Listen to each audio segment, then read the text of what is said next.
yanzu haka dai ba a san inda shugaban kasar Ukraine wato ya shiga ba da shi da makarrabansa a yanzu haka ba a san yanayin da suke ciki ba. Har ya ritsa da su ne ko kuma suna ramin ƙasa ne shine har yanzu babu wata tasha wanda ta tabbatar ga inda suke. Hakan ya biyo baya ne a tun jiya da daddare shugaban ƙasar Rasha yake wani muggayen hare-hare, wani hare-hare na ƙazanta wanda ta ko ta ina hare-hare ke kaiwa a cikin babban birnin Kyiv, ba fa a sauran ƙauyukan ba, a babban birnin Kyiv wanda babu wani beni wanda bai sauke ba, babu wata ma'aikata wanda bai lalata ba, babu wani sansanin sojoji ko kuma sansanin gwamnatin Kyiv wanda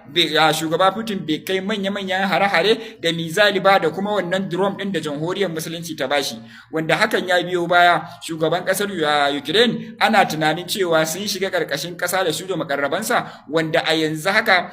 shugaban ƙasar Rasha bai dakatar da wannan hare-haren ba, yana nan yana kan muggayen hare-hare wanda hatta kai ta kawo ƙasashen duniya suna ginin cewa ya kamata ya dakata, amma ya rufe ido yana nan yana kai manya-manyan hare-hare wanda yana tunanin cewa wannan karan fa za fa a yi ta kare sai ya kwato kasar Ukraine baki daya, ba maganar sulhu kuma ba maganar dakatawa, ba maganar wai a tsagaita wuta ko kuma ya dakata. Yana nan yana kai muggayen hare-hare. Hakan ya biyo baya ne tun lokacin da suka kai masa wani kazaman hali duk da yana bin su a hankali. To dai a yanzu shugaban kasar Rasha ya fito a sunansa Putin, ya fito a ainihinsa kuma ya fito a ainihin mayakinsa wanda ya san Putin ya tabbatar da cewa mutum ne wanda baya barin takwana. To hakan yana bin su a hankali ne sai ya gane cewa za su yi masa illa. To a yanzu dai yana nan yana ruwan bamabamai wanda sun kai shugaban kasar Ukraine sun baro su ba tare da America din ma, babu ma yanda za su yi su kai masa dauki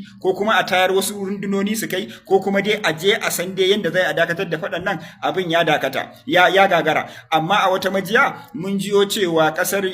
Germany tana shirye-shiryen fadawa da ita da kasar Ingila da kuma tattaro dukkan wasu sojoji na NATO wanda a nan ne su kuma suna ta shirya girke-girken yanda za su yi su afka cikin Ukraine wanda babu dama. Shi kuma Vladimir Putin ya tabbatar da cewa duk wanda ya shiga Ukraine ko kuma yayi yunkurin kai masa hari ta kasarsa irin su Ingila da kuma Germany din, to su ma sun sayi fadan gabaki ɗaya yanda yake lugudan wuta ya tabbatar da su ma zai yi musu. Su kuma ba za su iya haƙuri suna kallo ana Ukraine lugudan wuta ba, saboda sun san da cewa su suka ɗaura ko kuma idan sun san da cewa idan ya kwace Ukraine din gabaki ɗaya babu wasu ba su da wata manufa ko kuma in ce babu yanda za su shiga, shine sun tabbatar da cewa gwara fa su shiga su ma a yi a kama da su. To a yanzu dai faɗar Rasha da Ukraine yana so ya faɗaɗa ya kai zuwa su Ukraine, ya kai ga Germany ga kuma Ingila, duk da dai barazana ce kawai, amma dai suna ta shirye-shirye. Shi kuma Putin yana ta